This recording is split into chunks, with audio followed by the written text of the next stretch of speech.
I'm David Cameo, and we are Squawking Dead, a podcast pulverizing episodes of the Walking Dead universe. Sometimes we give you news, sometimes we make you laugh, but most times, I think we go deep. Today we're talking about the fourth episode in the second season of The Walking Dead World Beyond, titled Family is a Four-Letter Word. I agree. It's the second and, obviously, the final in the limited series release. We have some housekeeping. Pay attention. We only have a day left to rank your favorite TWD Universe cosplays in our Spooky Squawktober cosplay contest. That's right, we have had a cosplay contest. We drew in all the contestants. We have 18 contestants to rank from.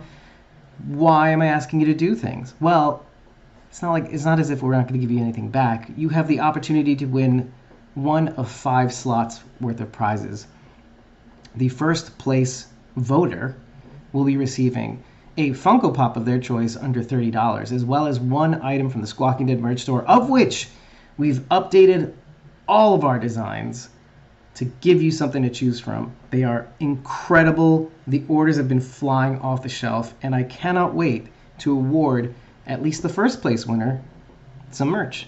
$30 and under means you can get basically one of many, many things.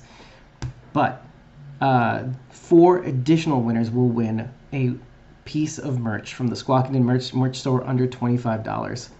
That is our housekeeping. Again, the Spooky Squawktober cosplay contest, you can vote on the main page at squawkingdead.com.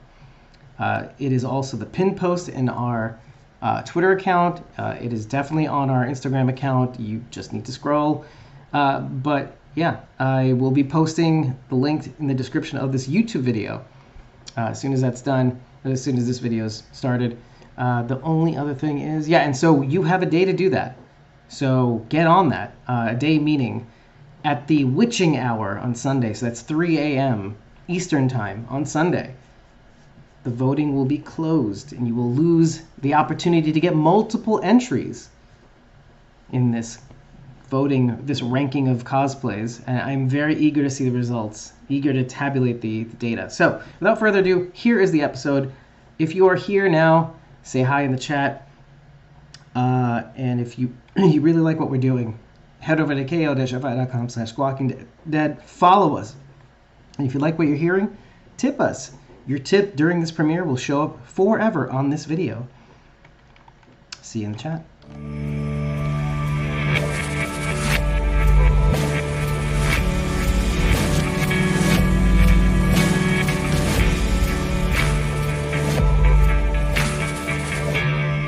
We are Squawking Dead, a podcast pulverizing episodes of the Walking Dead universe. Sometimes we give you news, sometimes we make you laugh, but most times we make deep in your face. Gotta switch it up a little bit. I love how many little inside things we have. Yeah. Listen, just so you know, we said, I said, let's just put it all on me. I said we make deep instead of... We go deep. We go deep. What is it again? Because now I don't know. And now it's just stuck. You must make deep with us. Anyway, so make it deep. We're here to talk about the fourth episode of The Walking Dead World Beyond's second season, titled Family is a Four-Letter Word. And right off the bat, the only thing I will tell you is... actually, let me see. Is there any housekeeping that we need to do ahead? I know we have to do something for the other video for when we premiere it. I can't remember why. Oh, yeah, because you were going to say... You wanted to include something that you forgot to say, so you were going to say it at the top of the premiere. But that's all I remember. Which one? Oh, I gotta have to review that. 702. Right, from our recording for 702, right? Yeah. I can't remember what. You didn't. I don't think you told us what it was. Just that you were gonna bring it up before the premiere.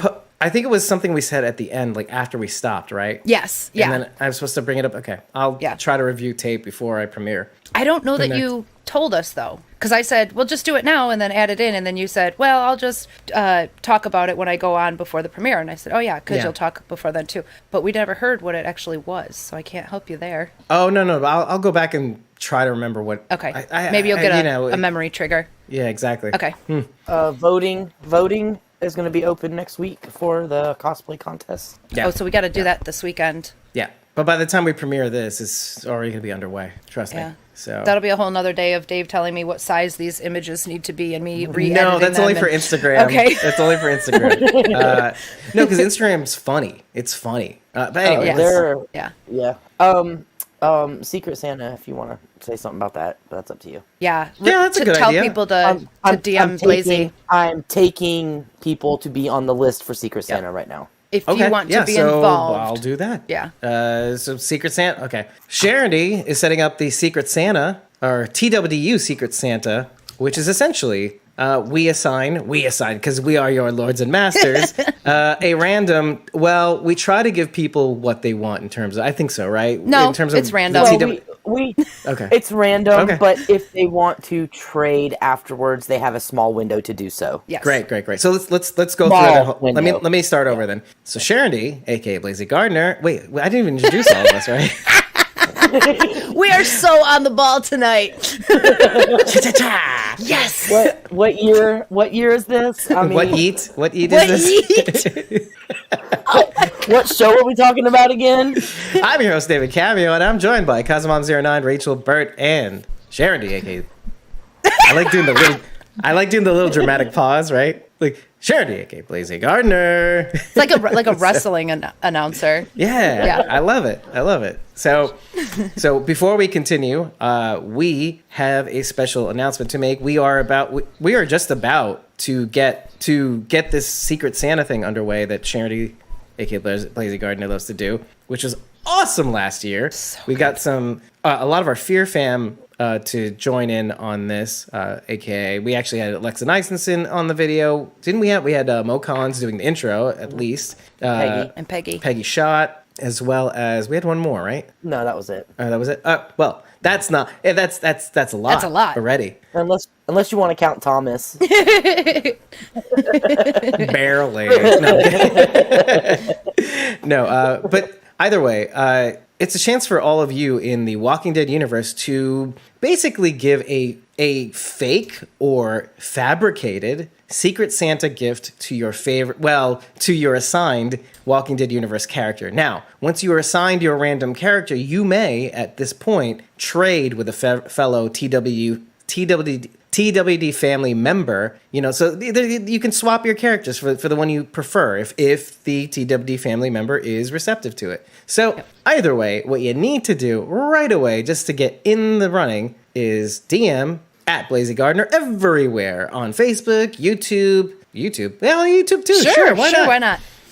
Twitter and Instagram. Well, mostly Instagram. And when you do that, she'll put you on a list and she'll tally up the TWU characters that we have. And at that point, once you get it, you can do whatever you want with it. You can start thinking of mythical gifts to give your character right away. It can be something you actually physically make, you buy in the store, or a Photoshop, a random thing you put on the screen in your video. It could be anything. Just have fun doing it. Be creative. Get into it. If you need inspiration, go to Blazy's YouTube page and watch last year's Secret Santa video. Yeah, you'll get an idea. And of course, we're always going to try upping our game. And Sharondy has done a lot of editing in the last year, so expect some interesting things. And we have many more people in our family this year. So I'm sure this is going to be much more of a massive project than it was last year. Yay. Right? You're already looking forward to it. Well, hopefully this doesn't mean Rachel has to put on as many hats this year. Although none of us really mind. Yeah, we'll tag team. I'll step in when she needs me. What did you do 6 in the last one? At least 4. I think it was 5 or 6. Yeah. Well, I had 4 of my own, and then a couple people dropped out, so then I filled in for them. Gotcha. Yeah. Well, I hope we don't have that trouble this year. So, well, and then there's of course the herding cats thing. So making sure everybody sticks to their timeline. But as long as we start from now, I think we'll be okay. Yeah, I mean, I learned a lot what to do and what not to do in last year's production. So reaching out this year ought to hopefully be a little bit smoother. Yeah. Fingers crossed. But either way, I'm sure it's going to turn out okay. It's going to be fantastic. Yeah. Smooth. I loved helping edit that. Yeah, it was so much fun. Yeah, so funny. Such a break. Okay, and to put it into context, we are in the same time period we are now. as we were back then, which was doing 2 episodes a week and all that, and it was hellish. So I'm being honest when I say that helping out with the editing on that project was such a palate cleanser. And like a mind eraser. It was such a treat and a pleasure to work on. Like putting the TV effects on Mo Collins in the beginning and getting her to sound distorted like a television set. And doing your I love your voiceover because you nailed the voiceover that I wanted perfectly at the beginning. Yeah. For the I used it in the video too, didn't I? I don't remember if I did it for just the promo. That was so much fun. Oh my goodness. I loved like having that voiceover and then having everybody chime in with the TWD family members involved talking about their character, just saying hey, Beta, Alpha, Daryl, like just saying, and just that little cut between each of them. It was just so cool. Oh, then Brian. Oh my God. Listen, guys, let's just put it this way. Watch that video. It was so much more fun to make than what you're seeing on the screen, but it is just so much fun to actually see too. Head over to Blazy. It says youtube.com/BlazyGardner, BlazyGardener, and subscribe and do the notification things that you're supposed to do for us as well, because that's how it works. That's how it works. And you have to scroll back to December of last year to find it. It's quite a ways back, just so you know. It doesn't pop up. It doesn't pop up right away. Yeah. You'll see it though. You'll find it, and if you don't, wait for the blog. It'll be there. Again.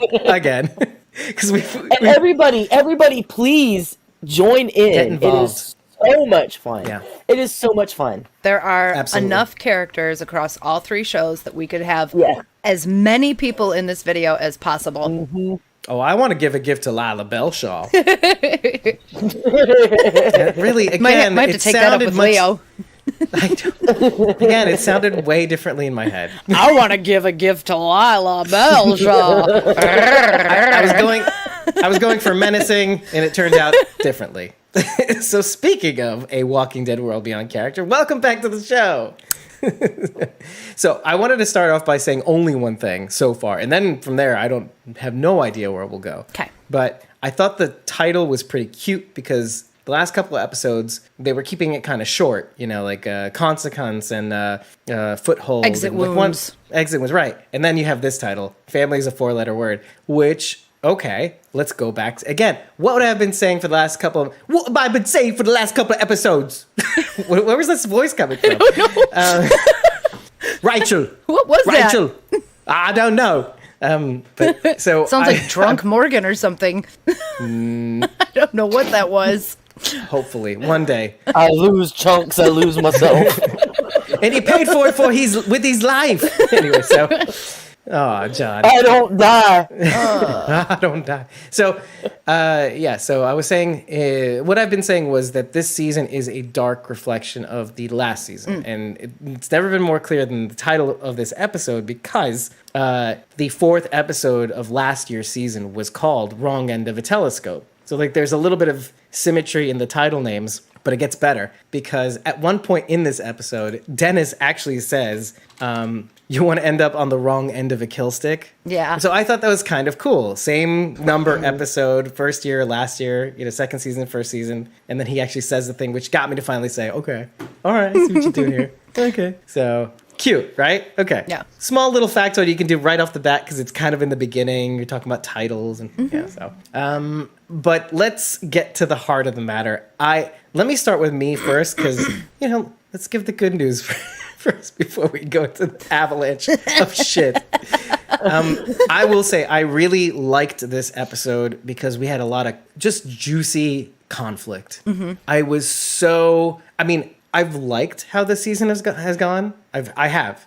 Has it been the best? Not really, but I'm liking it. And then just each episode for me gets better and better. Not like last year where it was really slow burn.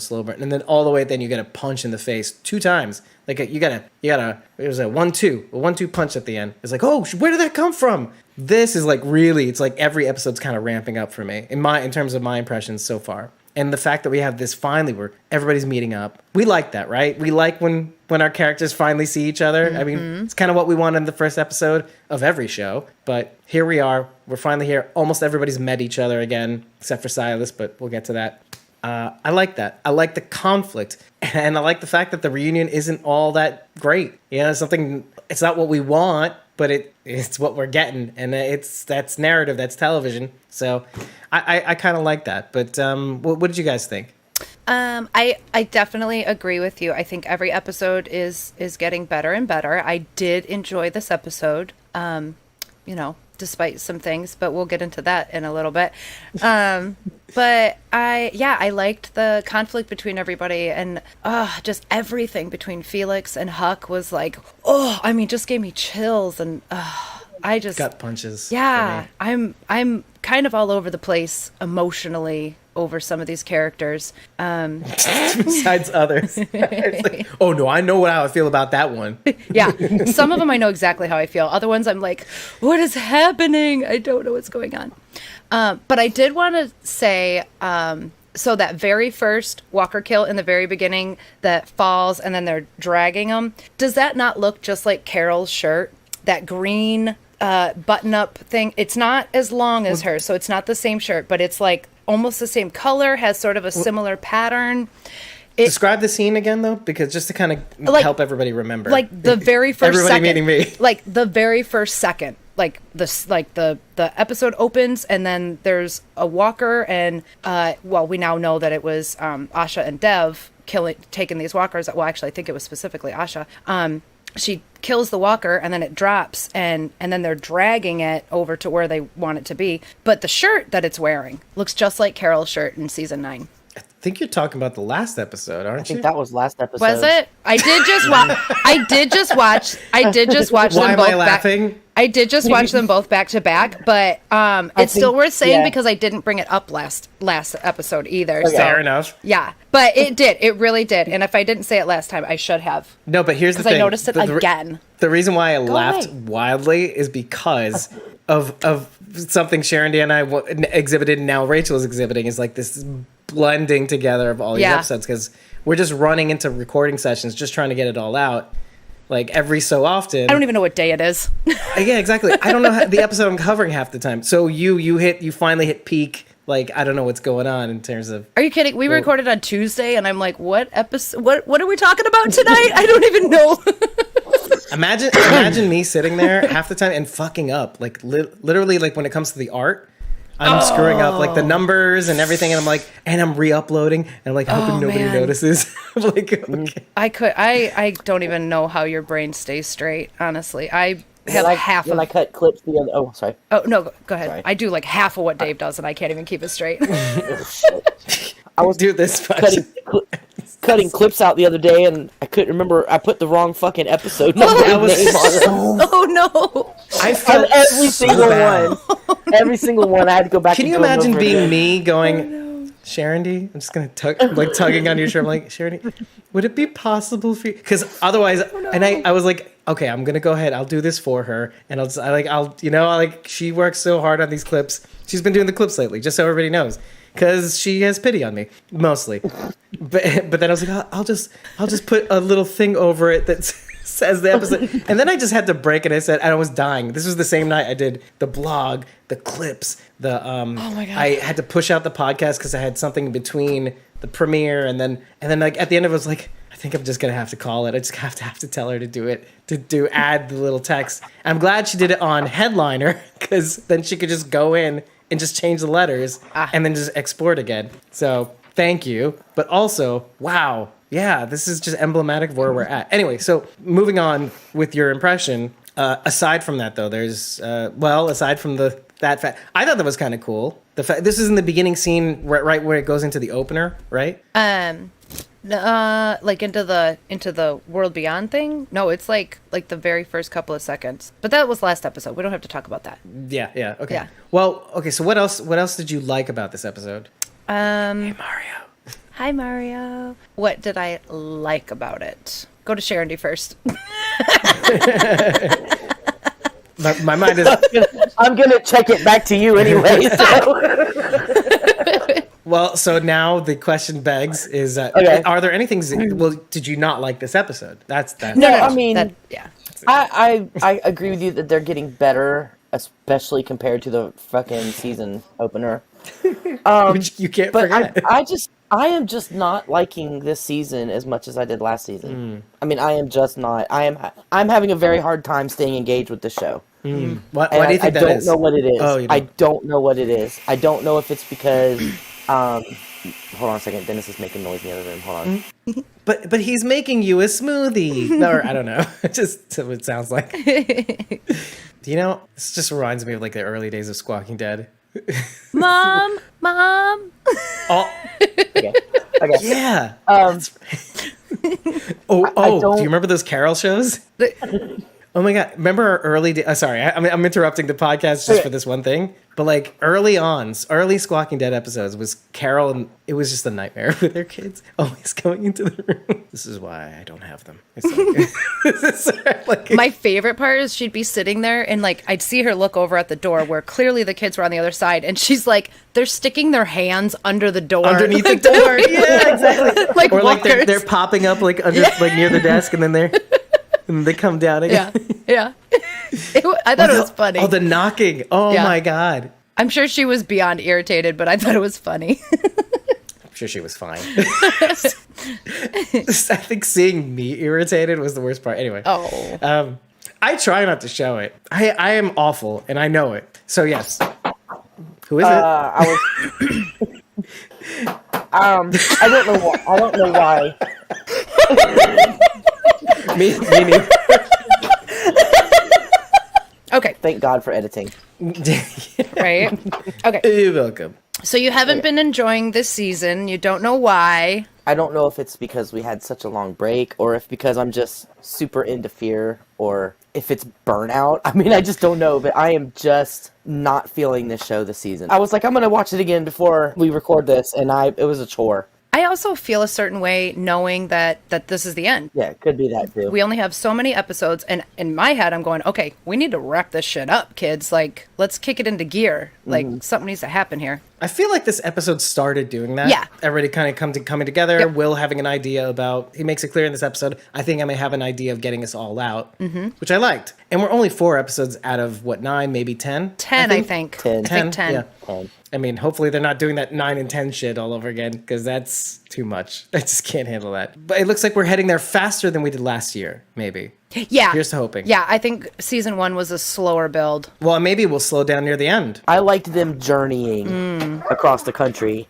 more than I liked them actually being there. Well, who doesn't like movement? Maybe that's what the difference is. Yeah, and it seems like in this season they're kind of staying put. Yeah. For the most part, same setting. I did like the journey. And maybe that's emblematic of what the conflict is starting to arise out of all this. Is that this is like the Walking Dead philosophy versus staying put. It looks like we're going to see a lot of this in all the shows. Do we believe that these people are the means to freeing ourselves? Yeah. Or do we just go back to embracing the Walking Dead philosophy, which is like, here's your ideal self. This is where it's at. Daryl says small batches of people living out in the wild. That's when it was great. Yeah, when it was just them. I had a question. I wanted some clarification on some stuff, so I'm counting on you guys to help. The last time they were all really together was the night Huck killed Tony, tried to kill Percy. Percy took off, so that was the last time Felix saw him as well. So I understand why Felix is surprised to see Percy when he says, I think this is going to sound crazy, but I think I saw Percy coming out of the armory.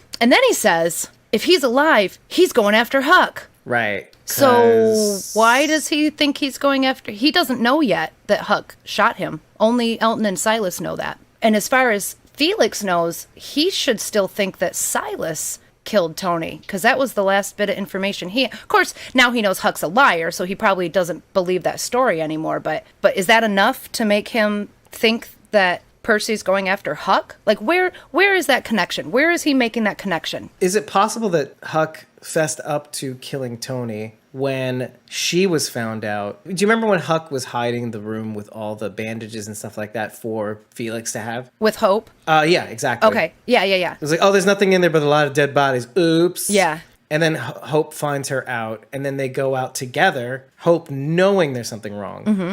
When they finally meet up, and then Felix and Huck have that battle? I don't know. Have that battle royale, that Sith battle. Pretty much. Was it not maybe revealed sometime in that fight? I wasn't sure myself, but I was thinking, yeah, don't we know? How do we know? Hope and Huck left and she told Hope, I'm gonna hope for Hope figured it out, and then Felix and Iris caught up to them after that. Right, but how does Felix know? Hope or Huck told him when they were all together again, because he knew something was up. He knew something was up. I don't remember. Oh, that's right. We should have rewatched before the season started. That's when Huck told Felix and Iris to go to the perimeter. Right. She and Hope left and went to the helicopter. Wasn't Hope on the walkie with Elton and... That was Huck. Huck was on the other end of the walkie. That's right. Oh, okay. Elton was radioing Huck, and that's how he found out. Oh, because Percy told him. Because Percy grabbed the walkie and said, "She's the one that shot me."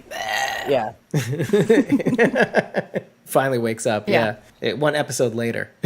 The tiniest bone in the world to pick. No, that's a big bone to pick. Okay. I'm sorry to tell you. Okay, good. Which happens unless we're dumb and we just forgot. Yeah. Which is possible. Season, that's like I said. That's why I wanted your input. Like, what did I forget?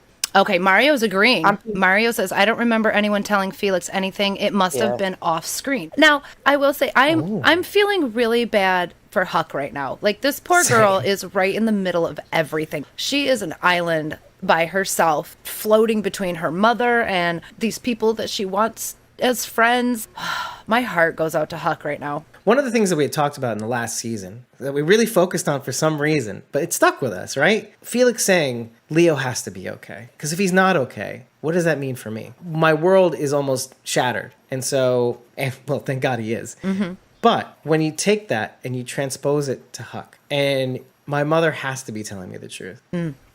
Because if she's not, what the hell have I done? Well, we see that by the end of the episode, her finally getting that, and she breaks down and sobbing. Yeah. Because then she realizes all the bad, doing bad to do good, all the shit that she had to stomach for the greater good, and even showing how they broke her arm to prepare for Omaha. And this episode does a little clever bookend where it shows the nice Margaret and Daniel in the beginning, these nice older couple, and then couple that with the end scene where they're literally, I'll miss you, whatever, and then holding her hand down so it can get broken by the soldier, and then going back to Huck and just realizing I went through all of that for this. So what is that going to mean for Huck? And then still, like, everybody hates Huck. Everybody hates Huck now. Not me. I meant on the show. Oh, yeah. I almost think, and maybe this is a topic that we can bring up, what do you think about Elizabeth Kublek? Does she really love her daughter? Ooh. Right? I mean, this has been bothering me a little bit. Yes, I do think she loves her daughter. Last season, we were saying that maybe she is also in a tough position where she's getting orders given to her and she has to follow through, and it's not sitting well with her either. I don't know how much I believe that anymore. When she was giving that speech to the camera, it just felt rehearsed. It didn't feel genuine to me. It was a speech. She was just like the King of England during World War II, sitting in front of a thing, just saying what they tell him to say to make everybody feel better. Oh, shit. Come on, David. Stop. Don't do this. I'm just because, okay, is it all that bad? It's like, it's almost as if, like, what is she supposed to do? She's making them feel safe, but not actually making them safe. Yeah. Like, please don't do this, David. Please don't say this out loud.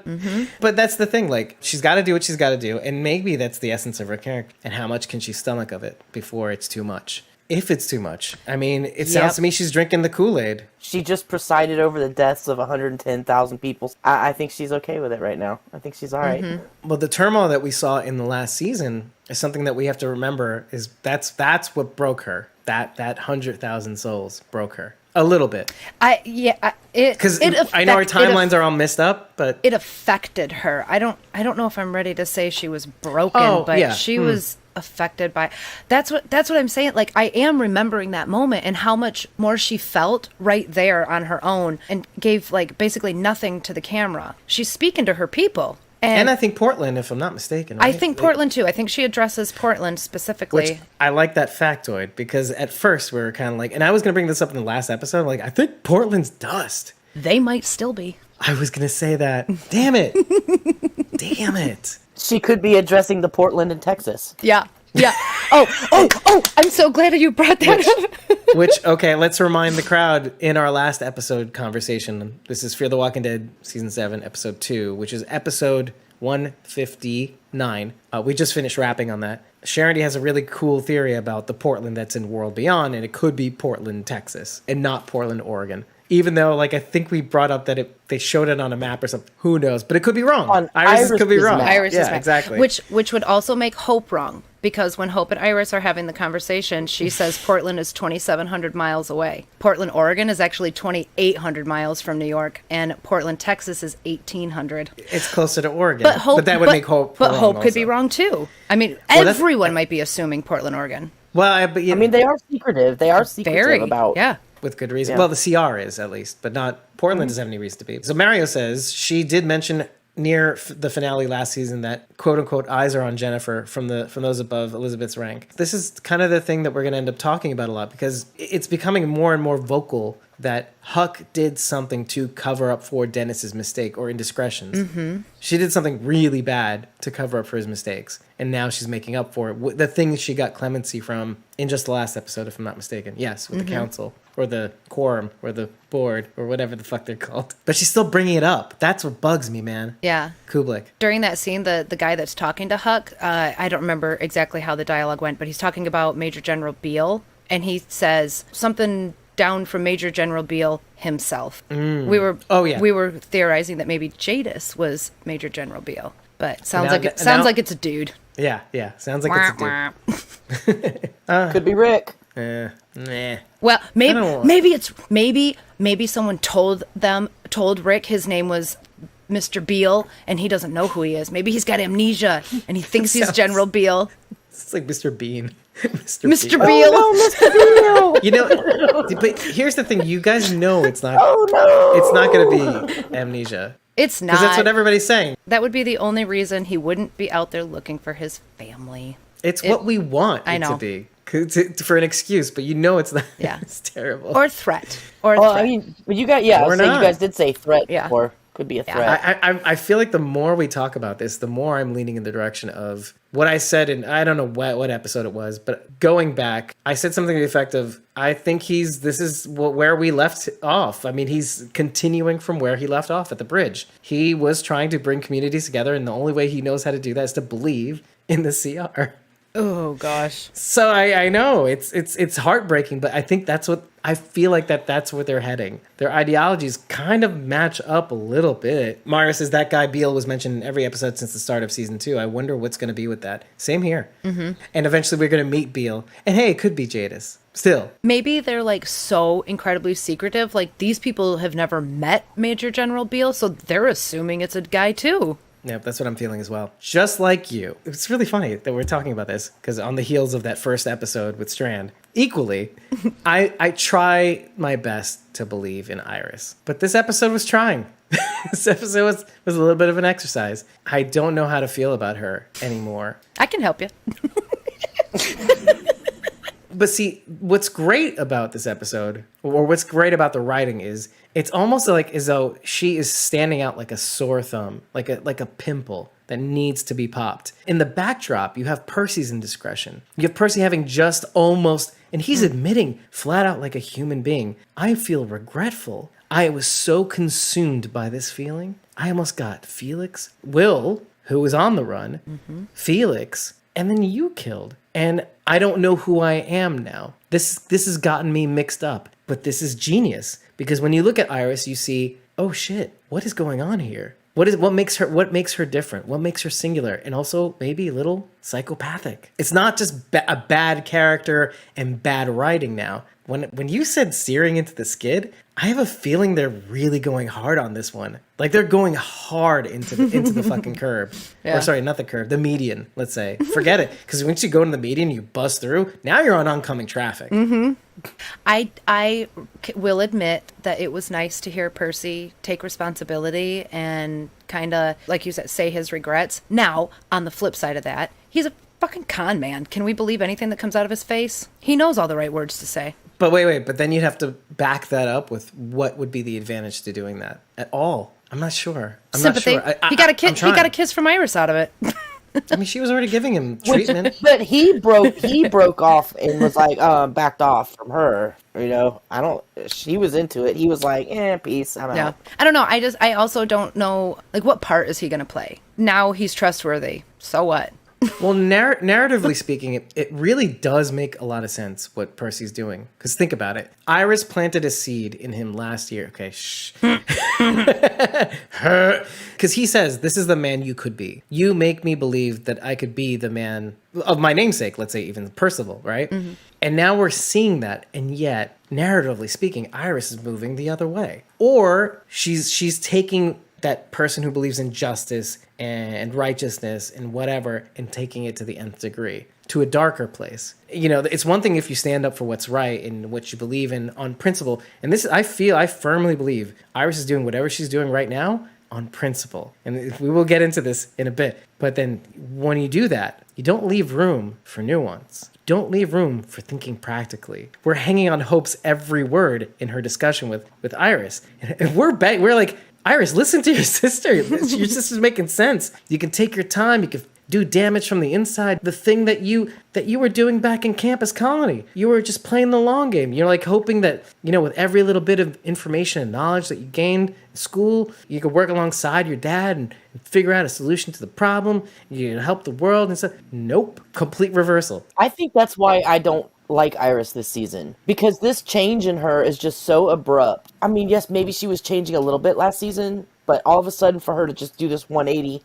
and be a totally different person in the space of like 2 episodes. Since she killed the soldier. Like even before that though, because she was all, oh, go ho, we gotta do this and this. It's like, think. Like, you're so smart, think. Mm-hmm. Think about what you're doing, and she's not. The change is just so quick. Like, she went from season 1 Iris, and now she's season 2 Iris, but she's totally different. Even Percy remarks on this too. Mm-hmm. It's like you seem, both of them do. Actually, that's the problem. They both kind of remark on this. They say, "Oh, Hope says you seem older, even though Hope is actually older technically." Mm-hmm. Percy says you seem. What does he say? You seem old. Definitely not a thing you want to tell a girl. Yeah. Which, okay, is a signal, and I think maybe killing the soldiers not helped matters either. Maybe it's emboldened her. Maybe it's made things clear in her mind of what she needs to do, or some people, when they get that sign of that purpose that they need to have. I'm not really sure, but I can tell you that what she's doing is something that scares me, and I think it scares you too, Rach, in a way. I think I've cracked a code a little bit, at least as far as you go. Okay, you ready? Yeah. Be prepared to say no. Hit me. But you seem like the kind of person who believes in truth, believes in doing what's right, doing things on principle, and standing up for yourself, whether or not you do it or not. Like, in your heart, you want it to be the case that we can all stand up for what's right. When somebody does something wrong, you call them out, hey, buddy, hey. There's a problem there here. We've reached a conflict, right? A little error in our software. And that's, for as long as we've watched these shows, for 10 years, we've realized that over time, and even as adults and as people, that sometimes we have to compromise and sometimes we have to make sacrifices. And it's not as simple as standing on your heels and not backing down and saying, you know, this is wrong, you know, and standing up for. Sometimes you have to think about, like Percy said, you know, the cost of standing up for what, you know, who it affects. Mm-hmm. And sometimes it's not as simple as just standing up for principle anymore. Now you have to think of who it hurts. And sometimes it's not in your power to be able to stand up for those things. And sometimes you have to just say, I'll do this, but I can't do that. If I do that, then this will happen. And I don't want to impact the people I love in any way if I can help it. So that being said, I can easily see why somebody like even you and me would be so hateful. I mean, in my heart, I'm feeling a little bit like, and I have to keep in mind also that she's a kid still. She's like a teenager. Yeah. And kids in the apocalypse. Because I'm seeing somebody who is just like, dude, you're not thinking of the consequences. She's telling you that dad is going to do something stupid and he may get hurt. Mm-hmm.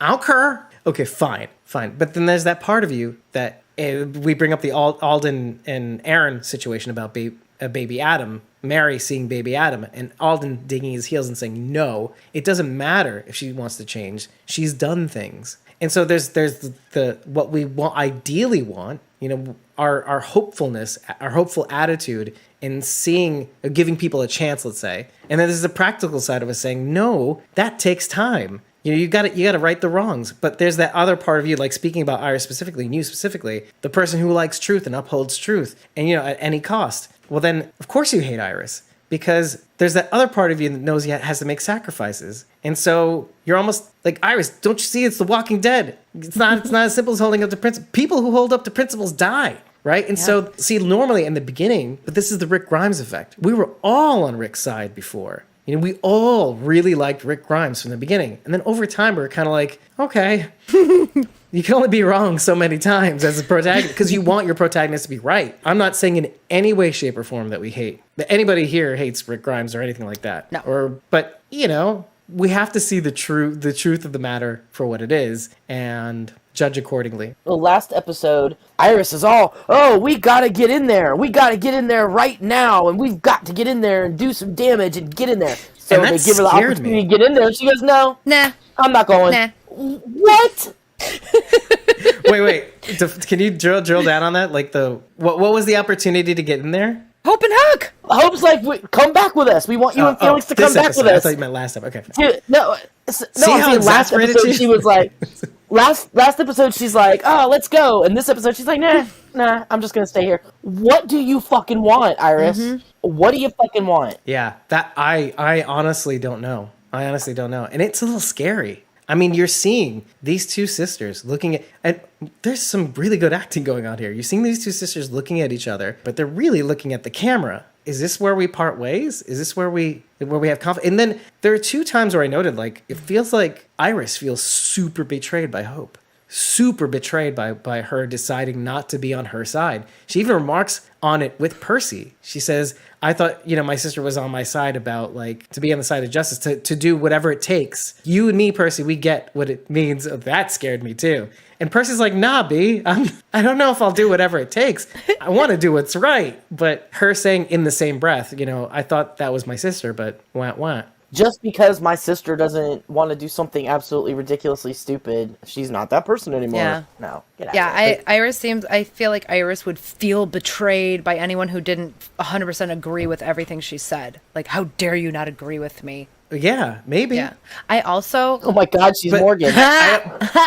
You can't stay at the dam. Get out of here. Or me at like 15 or something like that. And that makes, like, how many times have we stood our ground on something that we didn't see at the time was the wrong thing to do? Or was like, you didn't really think that through. I identify with that. I don't want to, and it makes me angry. It does make me angry. I think about me as a teenager, and sometimes I get angry. Like, why were you so stupid? And so Iris. Yeah. So yeah. There you go. Well, what also pissed me off is when her and Hope were having that conversation, and she does not tell Hope that Will is alive. Or Felix. Yeah. First, Hope, Will. Yeah, I don't think Hope assumed Felix was dead. Well, he could be because she hasn't I didn't seen mean him. Felix. I meant Elton. Oh, Elton. Sorry. Yeah. She doesn't even tell. Right up until the end. Yeah, I was screaming at my television, screaming. Right. Hope says, "Is there anything else you want to tell me?" Yeah. Iris does dart at Huck, and Lord knows everybody's sus on Huck. Mm-hmm. But at the same time, I don't blame Iris for not saying anything, because if it means that, they have a strategic advantage against Huck as far as the CR goes, yeah, that makes sense. And it breaks my heart to even think that, but I can't blame her. But at the same time, it really made me mad. It made me so mad. But that she couldn't tell him at least that Elton was alive still. Mm-hmm. When Hope and Iris are having their conversation, no, Hope has no idea that Will is still alive, and Iris doesn't feel like telling her, I guess. Bitch. Although it does suit the narrative a little bit too, because Elton's on another path. Maybe Iris is just jealous because she wasn't chosen like Hope was. I could see that. So she's just letting though? She's letting that. I could see that. Because she was the straight A. She was the straight A. Yep. Smart student. Toe the line. Be the good girl. Yep. Do it all. And they chose Hope over her. I could see that. I could definitely see her being butthurt. Mm-hmm. I don't know. The reason why I don't think so is because if she's that hard up on injustice, I feel like she's too wrapped up in this narrative to be even thinking about personal pride. I mean, to the effect of like her not even thinking through whether this is a great move or not. She's so angry that her home was, and maybe even to the fact that like these people are so evil, they've convinced my dad to work for them, and even my own family is too jacked up into this fucking narrative to even think about getting out. Mm-hmm. Like, don't you think that you'd want to get out? So I just can't see. I can't see that. Let's play what if for a second. What if the CR did take Iris and left Hope behind? I think Iris would be drinking the Kool-Aid. She would be playing Jenga with Mason. She'd be doing research with Dr. Ellis. She would be there doing it all, and she'd be happy about it. I don't know that Hope would be on the same path Iris is right now. I can't Honestly, say that. I feel like the damage had already been done in their journey to the CR or the CR facility, whatever they thought the CR was. I feel like they found out who they were because we were seeing some of these transformations along the way of how they kind of started switching roles. Iris being a little bit more reckless, Hope being more cautious. We got to see that, which is the effect of The Walking Dead showing you who your ID.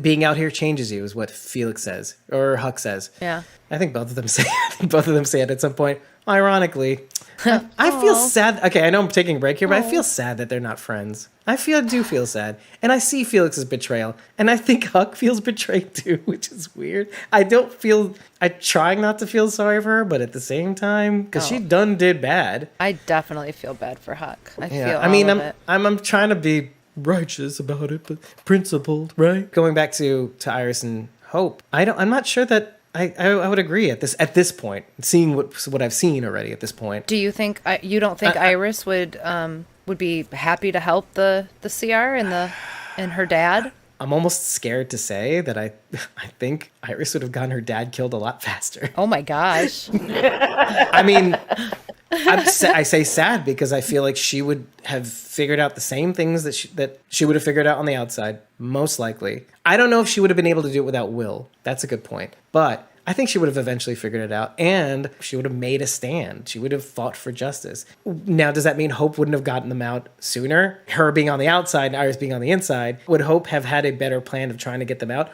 Or would Hope have tried to get on the inside, be practical, and play the long game, and try to protect Iris in the process? Yeah. That might have actually been a more ideal situation.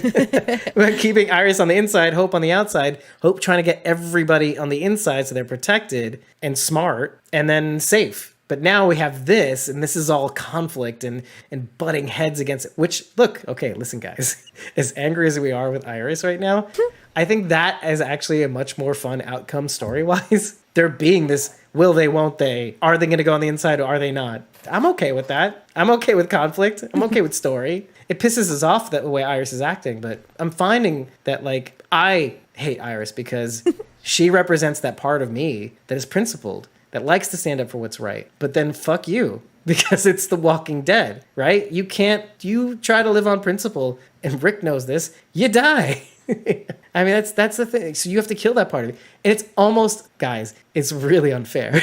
It's really unfair to Iris also. But this is what the show has come to. The show is using these children as avatars for those different parts of us that, on the one hand, you're looking at Hope and she's making all the sense of the world because we have a 10-year advantage on doing quote-unquote dumb things now, because now we say it's dumb. But before that, we're like, yeah, you can make it, Rick. You can do it. You'll beat the Saviors. Oh, shit. So we have that advantage. We had our favorite characters die as a result of standing on principle or some sort of principle or righteousness. We don't want that to happen to us again. Fuck you, Iris, die. Right? There's that part of us that wants... It made Rachel smile. But you get it. As much as I dislike Iris right now, I'm not ready to be like, kill her off. I'm there with Percy. Oh. You can kill Percy. All of this has to mean something. So I want to see ultimately what her role is going to be in all of this, but it doesn't mean I like her. Is it that maybe there's a little bit of that kernel of what I was talking about in her? What is she supposed to do? She's supposed to stand up for what's right. Yeah, well, I mean... For the sake of these colonies that got destroyed, which she's assuming she's right. And she is right. Right, yeah. Then what you do is go back with Hope and Huck and fucking do some shit from the inside and find out what's going on. You're not going to find out shit in Perimeter. Nope.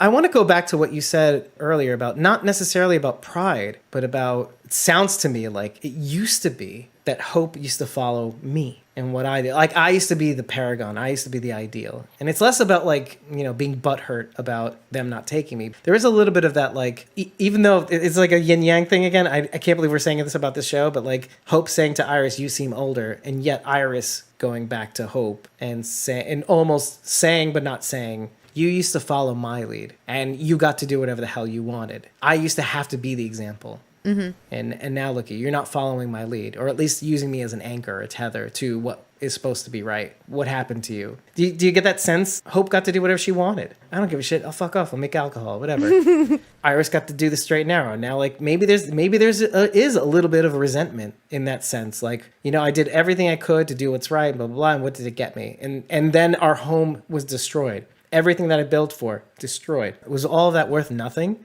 I don't know. So there's something there. There's something there. And it's not necessarily Hope's fault. To Hope's credit, she did what she wanted. She found her way back anyway, you know, and she's seeing like the value in what Iris used to see the value in. And they are literally switching roles. I don't think it's about being butthurt, but I do see there being like hey, you used to be in my shadow. That sounds pretty butthurt to me. I just think, yeah, maybe or like they're out of sync, you know, like, are we on the same page? I thought we were sisters, or what does it mean for you to be my sister if you're not in my shadow or something like that? Relationships aren't black and white, you know, like it's not always, but there is that little piece that says, oh, you used to be in my shadow. Because you see in the last season, like Hope having this really terrible inner turmoil with regards to the story with Amelia Ortiz and Elton and all that stuff. And we were living in the shadow and the specter of what she had done. And now that spirit is lifted, although it's still hanging around in the air with Elton, we got a little of that in this episode. Even Mario saying Iris is just too reckless for me. Even with the whole talk about her father stirring things up, she still stays in the perimeter. Yeah, yeah, 100%. What did you guys think of the relationship between Dennis and Silas? There was a little bit of like a almost fatherly presence there, somewhat. I think it's really cute. I think it's really cute, and I like that Silas has, well, you know, a more positive male role model than his dad was, right? Right, that it didn't have to be. Oh, it doesn't have to be the same with him as it was with my dad. You know, yeah. Did you pick up on that right away? That like Dennis was starting to be really abusive towards him, and Silas was like, "Nah, B, I'll end you like my dad." Right? Yeah. Just don't, because you'll end up with your head bashed in. Yeah. Just saying, bro. Just saying, bro. I don't know though. I don't know. Agent Dennis, you know, was a CRM soldier. He may be able to hold his own. This is the part where I can't believe I'm saying this again. This is the part where I put on the screen, and I'm not doing it now, but you will see in the episode, a picture of Max Osinski shirtless. Yeah, he could totally take on Silas. He is ripped. He's Austrian. Arnold Schwarzenegger's Austrian. What do they put in the fucking water?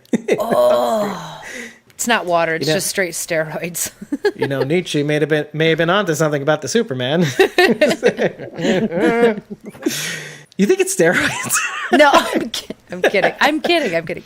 Maybe it's the Austrian government. I liked how a lot of these scenes seemed like it was going one way, and then they were like, just kidding, it's not what you think. Like when Dennis and Silas is like, bruh. And then he's like, you and me after class. And we're all like, oh God, what's he gonna do? And all he does is stitch him up. It was cute. It was so sweet. All he does. It's complete other way. Or like the training ground where we thought Silas was going to have to really fight walkers. Yeah, but it was just a setup. They were all fired up. Like a modern day video game. Yeah. In my estimation. I mean, yeah, right? They don't have video games. All bark, no bite. Yeah. Did that not remind you of the fighting pits at Woodbury? It didn't, but now it is. Now it does. I'm trying to think of like other times where we saw walkers with no teeth, but like the only times we really Michonne. Pet walkers. Michonne's walker. That's what I was gonna say. Yeah. We're just quick. We're quicker. Yeah. Cut off the face. This part of the face.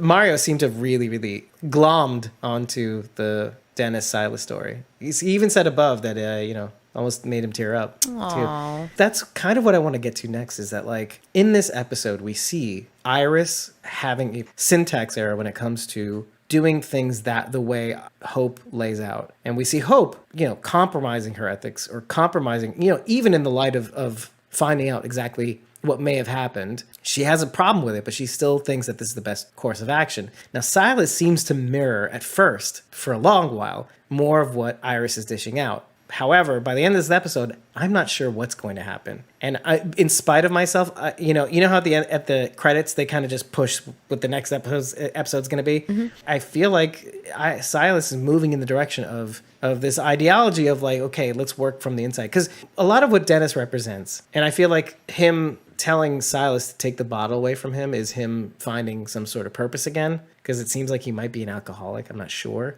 Like sober. You see from the very beginning that he is really jacked into working from the inside. And so are the kids. The kids are very jacked into, this is the way to do it. You work hard, you will rise up in ranks. Yeah, climbing the corporate ladder. This is the way. Yeah. This is the only way. We've got this. There's a whole bunch of shit that you don't know about that we've got and that we know about. And this is the way to go.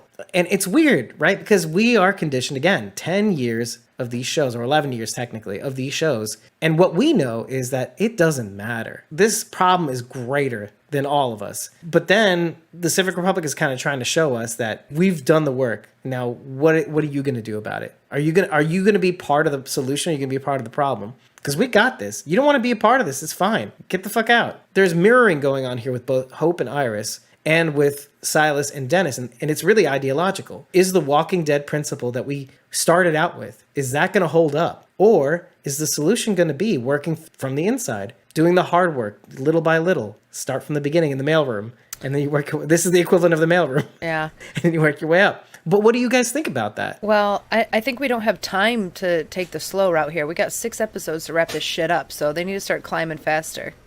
And I think they will. I can't see it going any other way than crazy at this point, right? Don't you think? Because we haven't seen any of the crazier scenes that we saw in the look ahead, right? You know, with Jadis and all that stuff. Shit's about to hit the fan.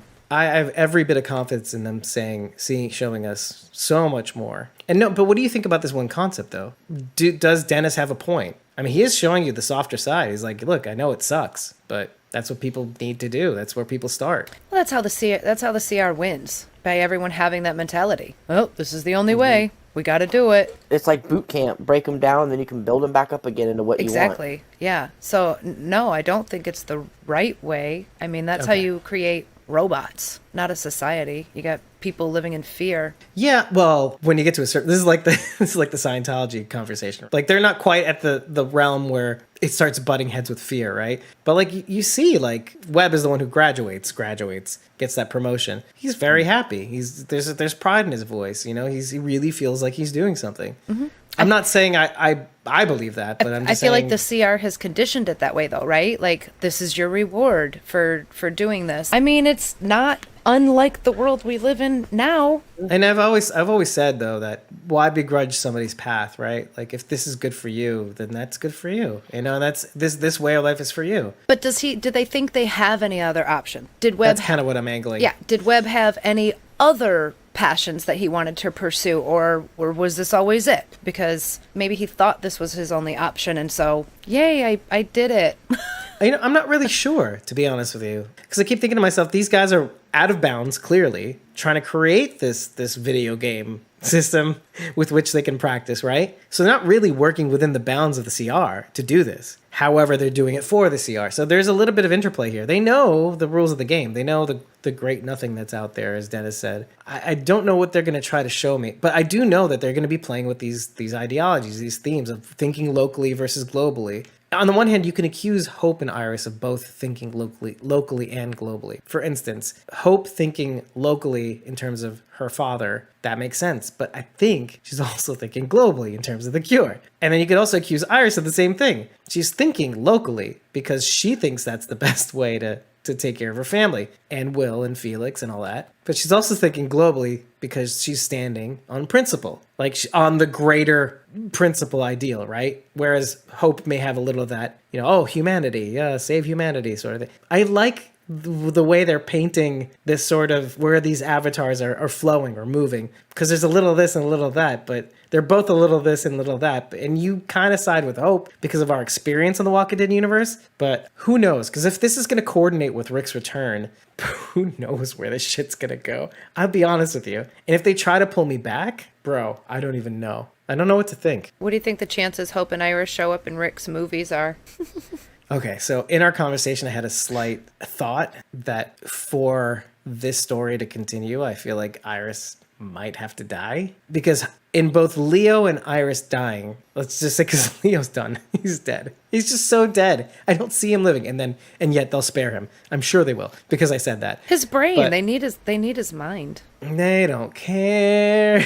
They got Hope. What do you need Leo for? Yeah, but Hope's not Leo. Exactly, she's better. I don't know. I'm kidding. Hope is currently getting an education where Leo already has it. What I'm thinking, though, is that between these two sides, of hope, essentially. Leo being the person who wants to save the world, dedicated to saving the world. And there's that a little bit of that pull. And Iris being just. And if for Iris to die, it gives Hope the torch, in a sense. A little of that avatar that Iris represents. Justice, fairness, standing on principle. And if Hope carries both these torches, then, a lot of cool shit can happen. Now, here's the thing. Let's say they decide to turn it the other way and kill Hope, who has the potential to hold both torches. That actually makes more sense for the Walking Dead universe, right? Yeah. Because they hate us. They hate humanity. They hate us. And the Stanley Milgram experiment continues. They want to just stab us repeatedly in the heart. Gah, gah. Right, because as much as you would want to, let's say, or as much as it would relieve you to be relieved of Iris's presence, at the same time, what's the alternative? What makes narratively more sense? So it's like, do you want to get what you want, or do you want to get what gives you better story? Ugh. And I'm not saying it doesn't have to go one way or the other. I'm not saying that at all. I'm just saying, one of them's going to die. So Mario says that Mason guy is totally going to tell Hope where the CR is, right? I don't think so. I don't know about that, but fuck, we have to go back to 203 again. You mean Mason Belshaw? What Mason says to Hope in 203, they sort of just like, it was just real quick, but it stuck in my mind when he tells her that he made a master control to all the labs. You think something like there's going to be something? Oh, wow. Oh, yeah. Hope is going to do something with that, right? Oh, Not Mason. yeah. Well, I mean, she might be able to coerce Mason into helping her out. Check out this side, boob. You mean use Mason's penis like a joystick? I don't think. Bam, bam. I'm not sure that that's the. What did he? The technical term? The control. What did he call it? He built a master control. Yeah. I don't think that's the master control he's talking about. You want to see my master controller? Some my pants. Eugene. Up, down, left, right. B-A. B-A. T-A. T-A. A 3-4. A 3-4-5. 5-6. I'll call the one testicle B. I call the other testicle A. Anyway, maybe though. I don't know. But then that would be Hope embracing a little of that Iris, though, wouldn't it? Mario says, I'm actually quite shocked that they have CR kids with Omaha and Portland ones. I'm not. I think it makes all the sense in the world to kind of like what they said to pull all the resources. Yeah, and they do mention in this episode that the Omaha kids are still there. Mm-hmm. Although I'm not sure that we've seen any. Yeah, I can't confirm that we've seen Omaha kids, but Mason did say, again in 203, he was talking about the Portland kids not knowing when they get to go home. Oh, God, yeah. shush. So yeah, which is what got me to thinking why it might be dead. Right? Is Portland even there? One thing we know for sure is that at least Huck is being lied to. Yeah, oh, big time. Whether it's also about Portland remains to be seen. Right. Which means, AKA, they're lying to us as well about Portland being around. Hold on. Iris telling Hope what she thought of who was responsible for Omaha, because Hope didn't really know who was responsible. Hope was told, oh, it's the column or this whatever. And then we had to salvage equipment or whatever. We didn't get to save any people, blah. And even in her hallucination, she kills Kublik. But hearing it from Iris and believing her sister, do you think that's going to be a little bit of poison in Hope's mind when it comes to how to deal with the CR? Because, I mean, once you hear something, you can't unhear it. Sure. There's a problem there. Although it seemed to be them telling her that they tried to kill Will that was really pushed Hope over the edge. Like the other stuff, she was like, eh. Right, and we can't forget that in the last episode, there were a lot of flashbacks on Hope's end of things. The trials that she endured out in the wild. Her flashing back to the Twin Walker, being out there and almost dying and stuff like that. Yeah, by people as well. I just feel like having this information is also going to just ratchet that behavior up even more. Mario was saying, I was asking that, meaning shocked to have Omaha and Portland kids, because when Hope asks Mason, is it because he believes what they are doing, or is it because they say it? Oh, he's basically saying, does Mason believe what he's even talking about? That remains to be seen, but I feel like he does, though. Remember when he kind of introduces himself to Hope with the impression that he doesn't know what's going on or who she is, yeah. But he really does. Absolutely. And what was Mason doing down in that area, first of all? Well, those were the labs, but why does he go into the room that he's not supposed to go into unless he has access? Well, I mean, I'm just wondering why he was down there at all. Like the kids, they're not holding classes down there. That's where the scientists are. So why was he wandering down there? Maybe his mom was there, so. Well, That's more evidence for that for me. that was kind of where I was leaning to. I think I think Mason knows a lot more than what he's saying. I haven't decided yet if he's good or bad. I can't tell. I want to say bad. I kind of want to say shady, but you know what? I guess it would make sense to Mario's point. I like that. Yeah. To Mario's point, he says he responds a little bit of both, like if he really believes in the thing, or if he basically says, now I remember the exact thing. He says, do you not tell people where you're from because you're told to not tell people where you're from, or because you believe it's the right thing to do? And Mario says what he says, which is a little bit of both. And Mario also says, Mason is for sure protected by someone. Lila Belshaw. Come on, read the writing on the wall. It's Mason Belshaw. I'm on board with that theory, to be honest. My only hang up is if that were true, don't you think Leo would know? Unless Lila's keeping Mason a big secret. Unless nobody knows that Mason is Lila's son. But otherwise Leo would know. I think he's Major General Beale's son. Ooh. Mason General Beale? I'm kidding. Stupid. Maybe he is Major General Beale. I'm kidding. That's even worse. Paired him up with Hope to get intel. I could see that. He's somebody. Important. And speaking of, okay, let's bring it back to Dennis and Silas. Silas breaks after the incident with the kids, and he says, I was really just trying to get back to, because he goes back to the culling outpost. He goes back to pick up medicine and stuff like that, and he gets caught by Dennis, who's like, I love that little scene where it just shows him with the cigarette hanging from his mouth going, what the fuck, dude? Yeah. And then it just stays with him until it cuts to the other scene. But then he tells Dennis about, I was just trying to find my friends. And Dennis says something that really, first of all, goes, tell us more, Max. Max Osinski, tell us more. Oh, believe in your friends because you can't lead alone. What? Oh, that's Victor. No, but he says something very smart. He's like, you don't think your friends can take care of themselves? Mm-hmm. It didn't occur to any of us. Like, oh yeah, whatever. I think the bigger concern was that Silas thought he knew something about Huck that no one else did. He's under the impression that they're all still believing and trusting Huck, and he knows the truth. Yeah. Oh, that's a good reminder, right? Mm-hmm. Which also got me to thinking about what you had said earlier. Like, oh, does Felix know? And it seems like he does. We haven't checked, but we're assuming now that he does. Right. I guess. Right. Because anything could have happened in that cutscene before they part ways. But Dennis responds in saying, "I know who this bitch Huck is."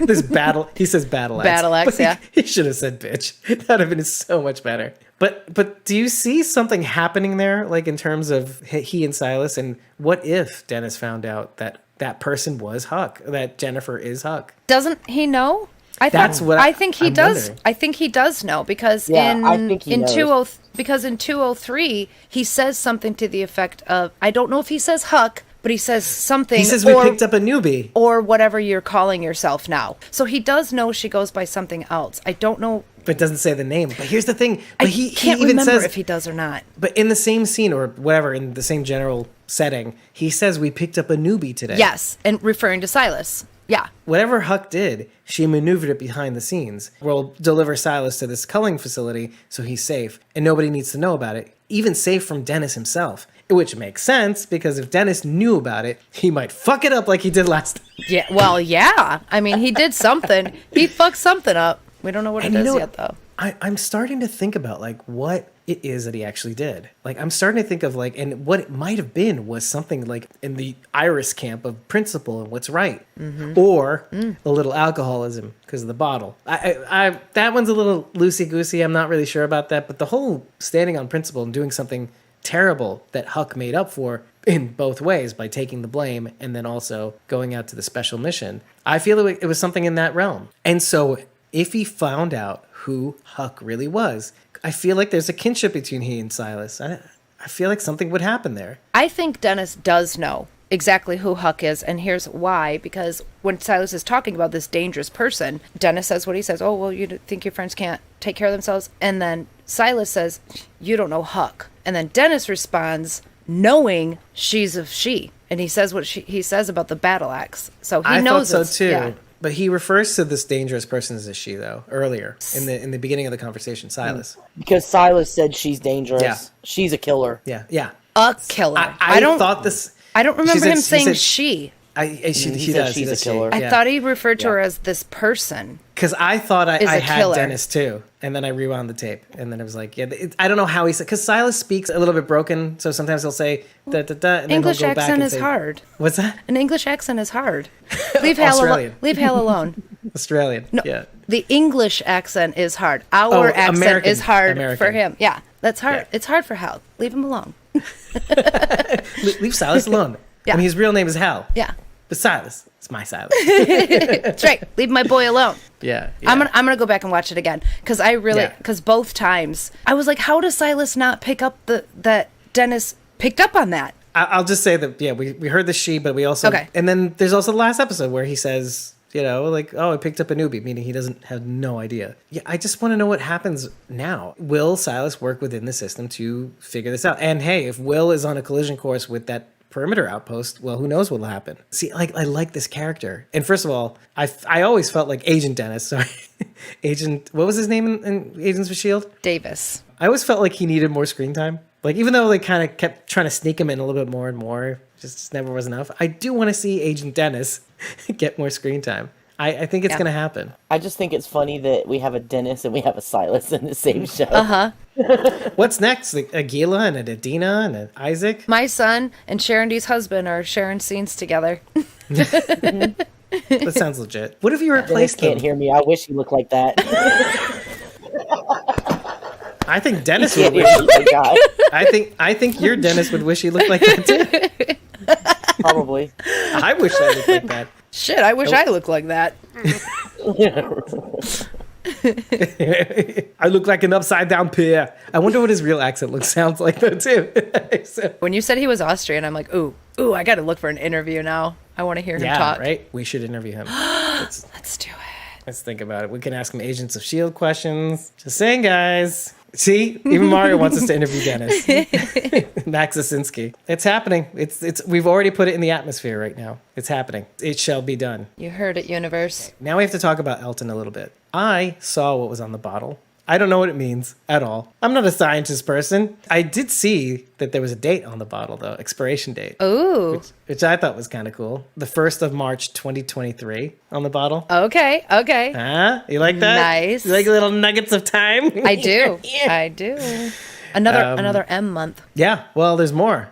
So it does appear as though, because I was skeptical even after Asha says to Elton that this was kidney dialysis, but then you do see that Indira is on a kidney dialysis machine, kidney pheresis, let's say. So why is it so important that they not know, or that nobody know, that Indira is having dialysis? And I wonder if this isn't like, my mind goes to this place where I'm sure you're going to. Is she infected with the zombie virus, or is she? I mean, I know we're all infected, but what's the deal here? No, I'm thinking it's because if she's sick, then A, she can be seen as weak and somebody could try to take over, or B, since she's kind of the glue that's holding perimeter together, if she's sick, everything will fall apart. I agree. People turn on themselves, and I don't think it has anything to do with zombie virus or anything like that. Yeah. Well, that latter thing strikes a little bit truer to me, considering the conflict. It's not even really that much of a conflict between her and Brody. Brody makes a ton of sense, although he's the guy you're supposed to hate.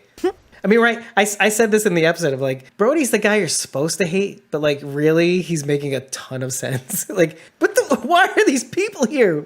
You're endangering everybody here. And yet you're like, Indira's like, cool, I'm in charge. They're so safe here. Let's just keep these people safe. Yeah, fuck you, Sierra. Like, oh, hi.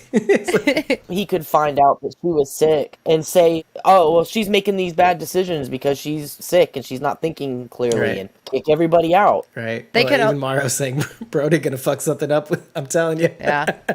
They could also think that Indira has something extra going on with the CR because of this. Oh, well, definitely. Oh, It would definitely right. spur some distrust in the perimeter. Like you're not doing everything you're doing for our interests. You're doing it for your own. Yeah, if people found out, I think they would stop trusting Indira.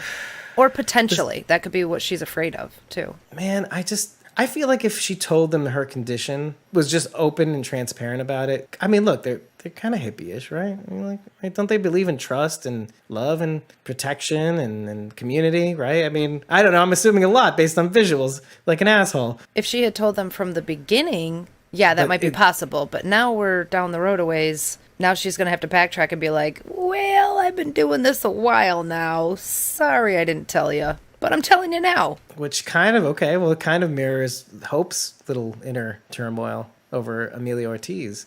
And funny enough, how Elton, oh, wow, that's kind of cool.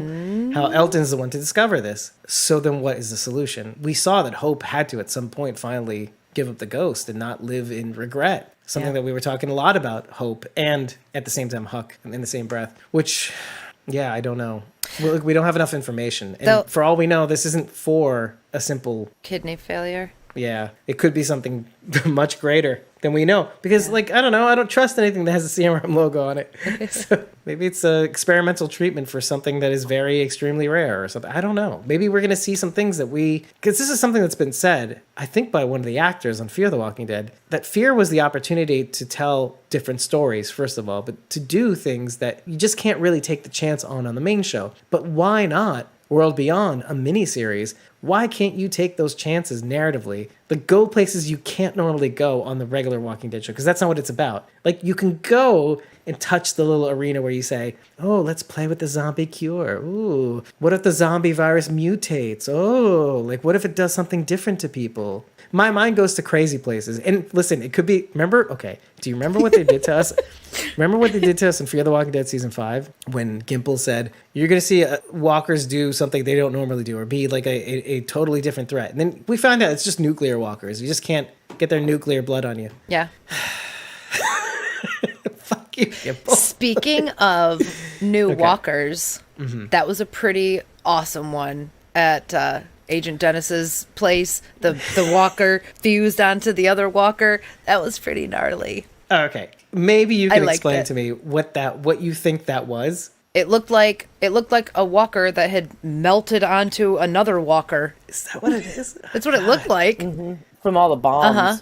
Boom. Jesus Christ. Like this walker was walking along, and then a bomb went off, and half of this walker just went and landed on this one and stuck to him.